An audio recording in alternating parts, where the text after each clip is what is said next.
Voting in this country is every citizen's right, of course, not a privilege like getting a driver's license. It's a right. And that principle was clear in the 15th Amendment ratified after the Civil War that, quote, the right of citizens of the United States to vote shall not be denied or abridged on account of race, color, or previous condition of servitude.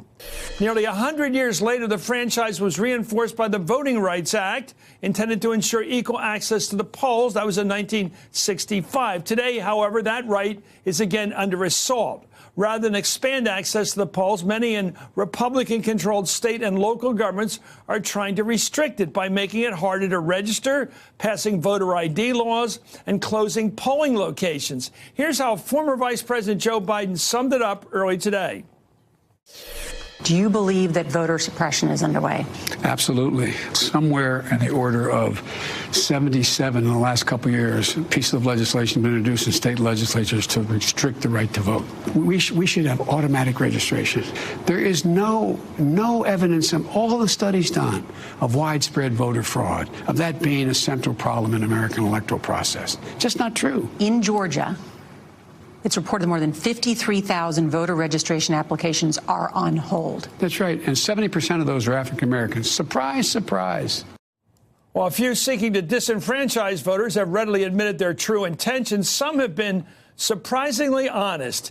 Back in 2012, just 6 years ago, the Republican leader of the Pennsylvania House, Mike Turzai, made it clear that voter ID was intended to suppress the vote for then-President Obama. Here he goes. Voter ID, which is going to allow Governor Romney to win the state of Pennsylvania. Done. Pretty clear. And in 2013, Pennsylvania's Republican Party chair, Robert Gleason, admitted that voter ID cut into President Obama's margins. Do you think all the attention drawn to voter ID affected last year's elections? Yeah, I think a little bit. I think we probably had a better election. Think about this. We cut Obama by 5%, which was big. You know, a lot of people lost sight of that. He won. He beat McCain by 10%. He only beat Romney by 5%. I think that probably photo ID had helped a bit in that. I'm joined now by former Attorney General Loretta Lynch, who served under President Obama. General, it's great to have you on. Just an honor generally, but there you saw it. Amazingly, these Republicans pop up out of the grass and say, yeah, we do it to screw the African-American voter, help our side. Yes. They just say it. Yes, yes, and it's nothing new. That's the thing. I'm glad you started with the 15th Amendment, because this is an historical issue. It's a current issue. Excuse me. And just, it's only history because it happened to somebody else, not because it could never happen again. That's what's happening now. You see the transfer of power when people begin to vote, when their voices are heard. You see people not wanting to have that happen. You saw from the time of the Voting Rights Act, African-American registration and turnout increasing slowly because we had to bring lawsuits. This was still not an automatic thing. It was not an easy thing. And by 2010, 11, 12, 13, you had almost parity. And that's when things began to change. Once Shelby County was decided and pre-clearance was moved away, states went right back to their old systems. Yeah. But in a lot of these cases for Deep South places, we had a large African-American population going back to the cotton culture, and these whites were afraid that the blacks would take over local government. But you see in these big states like Pennsylvania, the blacks are not going to take over state government. They're going to have to have really good candidates to do it. It seems like they just do it for partisan reasons. They just say, we're going to screw this group of voters. I guess get some water here. I'm good. Are you all right? They just seem to be doing it for pure... The race is the key because African-Americans tend to these days to be Democrats. But this new pattern just seems to be blatantly partisan, just thinking about it. Look at what's going on. Tell me what you think is going on in Georgia right now. Well, look, what's happening in Georgia is similar to what you just played in Pennsylvania. There's an exciting candidate for governor, and she's coming close. She's gotten statewide appeal because of her previous work in the state legislature. So she's a known quantity. She's already crossed that barrier of appealing to people from all sides. But the issue is always registration and turnout. And I think our opponent has also said that if she can get people to turn out and register, she's got a great shot. This has always been about power. But he's the guy in charge of registration. Yes. He's the Secretary of State, and he's setting these rules and purging voters and pulling like 50-some thousand off the list and saying these are conditional now, and the applications will be in doubt. They will be. They will. This has always been about power. It's always been about who gets to control the life of this country and who gets to determine how we all live our lives. That's what it's always been about. And so the more people you have coming into the electorate, the more you dilute the current power structure. That's why it's not just in the South. That's why it's not just in rural areas. That's why it is, in fact, anywhere you have people who do not like the demographic changes that we are seeing in this country. Okay. What I worry about when we even play this on the story, because we have obviously a big proportion of African-American viewers, and I'm proud of that as hell.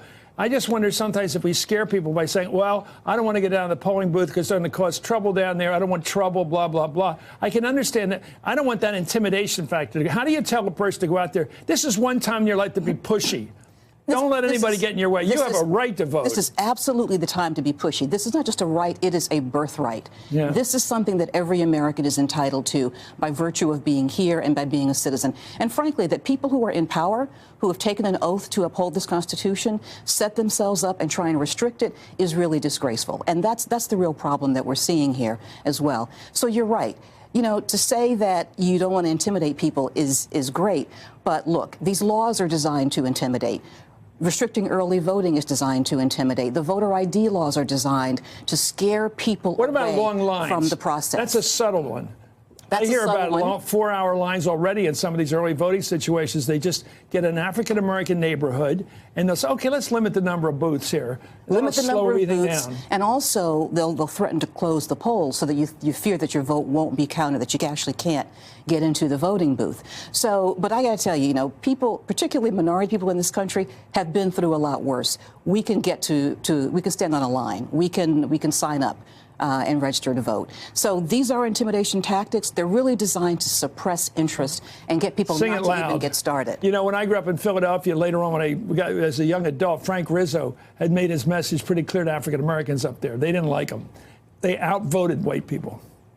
They got out there and said because they had a stake in this That can happen guy. again. That can happen again. Not just minorities, though. You look at the impact of the voter suppression tactics going on in this country. It's primarily minorities, people who've traditionally been disenfranchised. It's also young people, because you look at what's happening on college campuses and the ways in which the college vote is also being suppressed. General, look at the camera and tell people what to do this voting season. Come on, make your pitch. Listen, you've got to come out, and you can't be intimidated.